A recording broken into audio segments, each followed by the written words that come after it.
Oh, my. Came right down under the horse. Oh. He's all right. Yes. Have nothing to do with this. If hang-ups are frightening in the bull riding, they're absolutely terrifying in the saddle bronc riding. We see a lot less hang-ups in the professional ranks than we do in amateur or high school ranks, and that's specifically focused on the difference in equipment. When you make a living doing this, you're going to take better care of your equipment, you're going to pay attention to detail, and we're going to show you which areas to focus on in your event. Obviously, the halter, the bronc rein are pretty basic pieces of equipment, but we want you to use a halter that's solid, that won't break away, that the pickup man, in fact, won't break when they dally off your horse in case you should get in trouble, and they have to be the guy that comes in to rescue you. In the saddle bronc riding, most of the hang-ups occur because either the saddle doesn't fit, isn't set up correctly, or maybe that the riding boots aren't designed for the event. In the saddle bronc riding, you want a relatively flat arch in your boots so that you can feel your stirrups, but also so your stirrup will set correctly on the boot.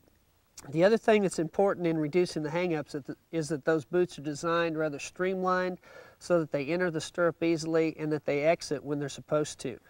As far as the heel canter, they don't have to be as rigid as the other events, but you still want some protection and you want your spur to set and function correctly there. The stirrup leather is the real critical area right here in your bronc saddle. If you pay attention to those and you pay attention to your stirrups, you're going to get along a lot better and you're going to have a lot less injuries. The problem with the stirrup leathers is they become ragged and soft. They tend to wrap around your leg, and thus they don't flip your stirrup off as the bronc saddle is designed to do in the event of a buck off or when you dismount on the pickup man. The other thing that causes those hang-ups is a technique difference. With good saddle bronc riders, when they buck off, they almost always buck off by coming up and out the front of the saddle. In that case, you're lifted up out of the stirrup and it gently slips off your foot. For an inexperienced bronc rider, a novice, someone that doesn't know how to continue to ride even when you get in trouble, what can happen is the contestant gets a little bit tipped and they turn to jump without being ejected out of the saddle, or maybe even from a horse that isn't as bronky or isn't bucking as hard. And so they don't get that ejection mode that picks them up out of the stirrups, and as they turn to rotate to jump out of the saddle, they're still down in their stirrups, and it wraps the stirrup leather around the contestant's leg and foot, and at least causes a momentary jerk that oftentimes whips the contestant underneath the horse. The most secure and the safest way to ride is to always ride aggressively, to be proactive and try to finish the ride. You're always better to do that, and then if you buck off, you're going to get thrown away from the animal and have a much better chance of also making the whistle more often and getting paid for your efforts. I think in this event you gain or lose your competitive advantage by how well focused you are and how well you control the situation. Remember, it's called saddle bronc riding. Many of your animals are going to be aggressive in here. The saddle broncs are oftentimes larger animals and a little bit more intimidating. As you approach your animals, remember that, keep that in mind. Avoid leaning out over their head. Just pay attention to detail and handle business. As you approach the horse to measure your rein, your saddle's pulled, everything's ready. You may have to get your back cinch if there's still one or two horses ahead of you. Your helper will hold him. You notice how your helper's holding on each side of the horse's head. He's out of harm's way and paying attention to what's happening right there. So he holds him, get your measurement on your rein, and let the pressure off. A lot of the problems are caused here because guys are tense, they're tight, they're sitting there holding the bronc rein, they contemplate life's vicissitudes there, and the horse is only going to stand so long. Remember, they're not supposed to be gentle. This is their job. You get your rein measurement, your back cinch is adjusted. You want to check in all three of the rough stock events to make sure some basic things are taken care of. As the pickup men approach the let-out gate with the previous animal, make sure that that gate closes before you nod your head. Make sure that your gate men are in position, and it's a nice courtesy, and your judges appreciate it if they're alert that this is the buck and shoot and that they're both ready and in their appropriate position before you start. You approach the animal, again, you've got a saddle that will support your weight, notify the horse that you're coming. A lot of times if he's going to flip or do anything, it's going to be when you make that initial contact. So this just alerts him to what's happening. As you move down in the buck and shoot, stay back behind your saddle. Move your rein out of the way. Always get your easy stirrup first. In this case, the horse is leaned against the back side. What I'll do is get my left stirrup or the free stirrup first. At that point, move the horse around or have your helper do it. Put your other stirrup on. As your feet are down in position, immediately your free hand goes to the buck and shoot. This way, if the horse should fall over, you can either push to this side if he goes in the opposite corner, or you could pull yourself into this corner and go either way in the bronc riding. That way you can take almost any impact from your swells here in your upper chest area rather than trying to come out of your saddle, take it in your lower abdomen, your groin area, your knees, or something like that. Your safest place to be in both of the horse riding events is down on the horse's back. If you do that, it's amazing what impact you can control. Remember, you're going to have a protective vest on to help absorb that impact anyway. Freehand on the gate, pick your rein up, ease into the saddle with one motion with your feet still in position. You nod your head as the gate opens, you're in position to spur the horse out when he moves.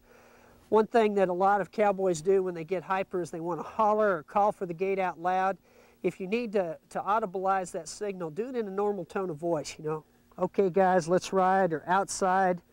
But avoid the tendency to yell and use that energy that might tip the horse off, cause him to fall over, buck, or hit the gate or something, and really take your opportunity away from you right there.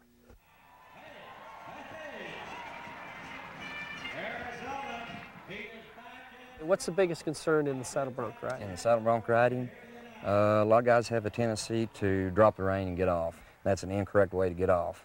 A lot of times I want the rein, dally the horse off, kick out, over. If that way, if I don't want the rein, I'll tell you I don't want it, then get off. Okay. And I think a lot of times too, guys fail to realize that they can communicate with you during the active part of the ride or as they approach you for the dismount. Is that correct? Right. A lot of times, you know, like an injury, if you'll tell me when I get there, when I'm horseback in the arena, you tell me your injury, I'll help you out every way I can. I'm talking to you, you talk to me, and everything hopefully will work out. The ride's not over in 8 seconds, you know, the getting off part, you know, that's part of it too. So concentrate when you got your shot to get off, and hopefully everything comes out. All right, great.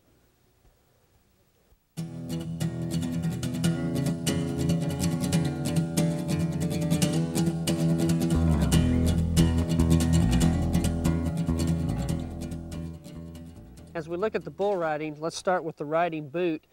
You have a lot of latitude in the bull riding with what type of boots you wear. Again, a comfortable fit is important, but the primary safety factor here is a good solid heel counter that allows your spur to set and move in a functional fashion, but also to give you the protection from the impact that spur can have should the bull run down the gate, into a fence, fall, or maybe step on your spur as you dismount.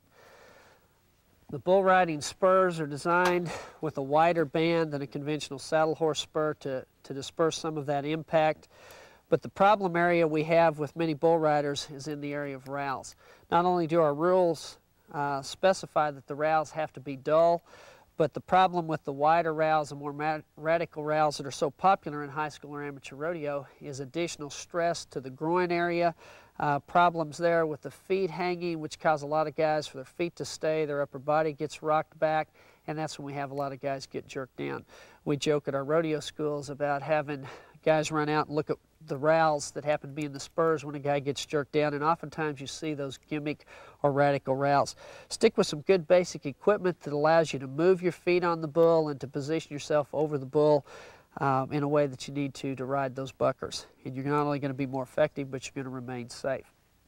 The riding glove in the bull riding is much more up to personal preference than the other gloves used in the bareback riding, but the most popular is a softer deerskin or a goat or elk skin glove that's soft and allows the bull rider to feel the rope and also to squeeze.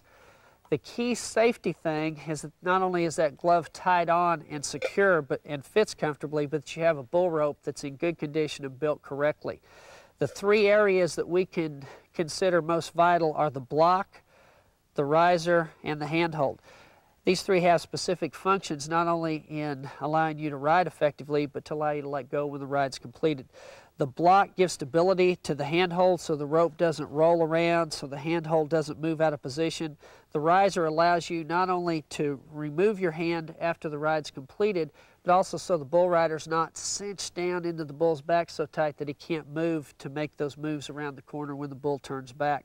The key thing on the handhold, if the handhold has leather laced in it, as most bull ropes do today, is that it's rigid and the handhold won't turn over.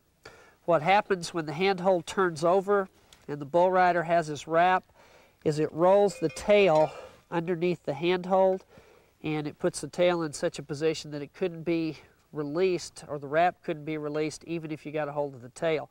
If that handhold's stable, if the block and riser function as they're supposed to, it keeps that handhold from rolling over, and when you do come off the bull, it's going to break that bind and allow you to come out of there much more easily.